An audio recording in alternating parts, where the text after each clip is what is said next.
Solana is crashing, and you might be saying, no way, Sherlock, all of crypto is crashing, of course Solana is going down. But hear me out, Solana is going down way more than one might expect. It's truly underperforming the general crypto market. And so in this video, we're trying to find out the actual root causes. Is adoption slowing down? Is the total value locked on the chain decreasing? Or is it simply a technical analysis related phenomenon? And this is just short term and might turn around quickly. So this is where Solana is currently at. We are looking at market rank number 8, very closely followed by Terra Luna, which has gained quite a bit of market share recently due to the UST stablecoin.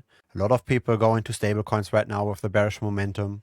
So money flows into Terra Luna. But still, Solana is above, for example, Avalanche in terms of market cap, above Algorand, and of course also above Phantom. Why do I say this? Because let's look at the total value locked statistics on DeFi Llama. Solana here is behind Avalanche and behind Phantom and also behind Terra Luna. And that's by quite a margin, right? The market cap of Terra Luna and Solana is very close to one another. The total value locked here, according to DeFi Llama, is more than double for Terra Luna. But maybe this is justified. Let's look at the momentum behind that total value locked. Maybe Solana is simply growing that quickly. So let's compare SOL with FTM and Luna. So here we've got the Solana chart, and it is going down recently, right? It has halved from the top in terms of total value locked on the chain, which might be understandable given that all of crypto is going down. So of course, the US dollar valuation of the tokens within the blockchain, they go down in value, and so the TLV is going down. But let's look at the trend of Terra Luna, for example. This is different, right? Money is flowing in. But now one might argue, okay, this is because we are in a crypto winter and there is the UST stablecoin, there is Anchor, which helps facilitate getting return on UST. And so this is maybe just a flight to safety. And this is why Luna has this kind of a trajectory versus Solana maybe rather being a risk on play, right? So maybe when momentum turns around, this will change the TVL statistics. But let's also look at Phantom. Now, this is very interesting, right? Money is flowing into Phantom like crazy, and Phantom is a risk-on bet. So a lot of money gets bridged to Solana via AnySwap, right now rebranded to Multichain. There's also SpookySwap, the decentralized exchange, and then here is XDAO. So very interesting, right? Solana seems to not have the current momentum on its side. The trend doesn't look too great. The relative valuation to the competitors in terms of market cap is still pretty high.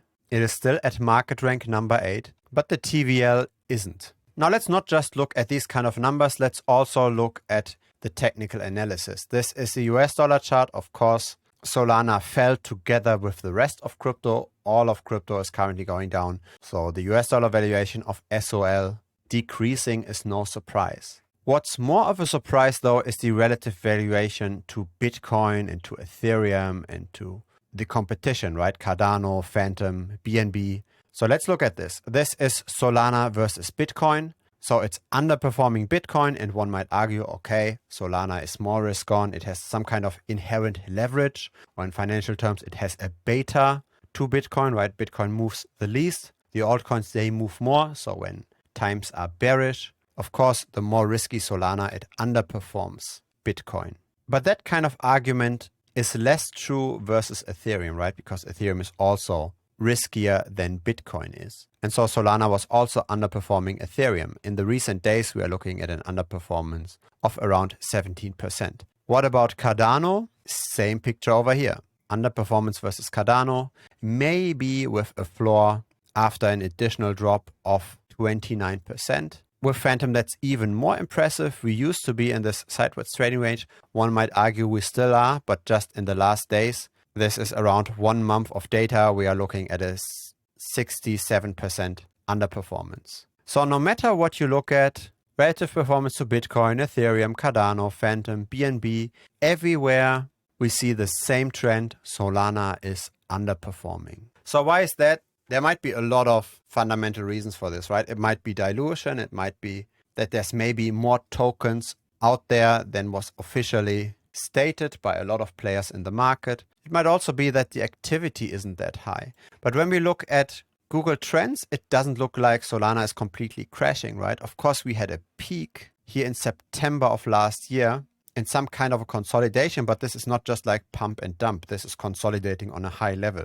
And if you look at the Phantom wallet, which you need in order to use the Solana blockchain, that's also increasing. So there still seems to be interest. Once we look at the on-chain statistics, this is what we are looking at. So this is now Dune Analytics, and we're looking at the Solana bridge. So how much money is getting bridged to Solana? And those values are not really impressive, right? This is kind of like just a different reflection of what we've already seen on DeFi Llama. I'm just quickly going through those charts, not over-analyzing them. Feel free to simply stop the video if you're interested in this, or simply search for Solana Bridge, Dune Analytics, and you will see them yourself. But yeah, this is not necessarily something to get out of bed for, right? This is a bridge net flow that's pretty much fluctuating around zero. One day there was quite a large inflow, but that's pretty sporadic. Now in this video, I want to keep it with the data. I'm not going to over-interpret too much what's going on fundamentally around Solana, right? Solana had a few issues with outages. It had some issues with the network being attacked due to too many transactions being submitted. But one might argue that a lot of blockchains had this at the beginning. So I try to simply present the data over here, try to look at trends. And if you regard this in the end as an opportunity, as in Solana is very cheap because it has fallen so much versus other blockchains, or if you're rather risk averse because if you're just looking at total value locked, it's still comparatively expensive to the competition, I leave that kind of interpretation to you. But what I do hope is that you potentially got new data points for your own analysis out of this video. And if you did, please give this a like because it will help this channel grow. You might also consider subscribing because I publish videos regularly. And feel free to also check out the premium membership. There's a private chat where you can ask me any questions. There's also exclusive content around portfolio management, around interpreting data. And last but not least, there's also a public Telegram group. Simply search for Bitcoin Strategy Channel within the Telegram app. See you next time. Bye-bye.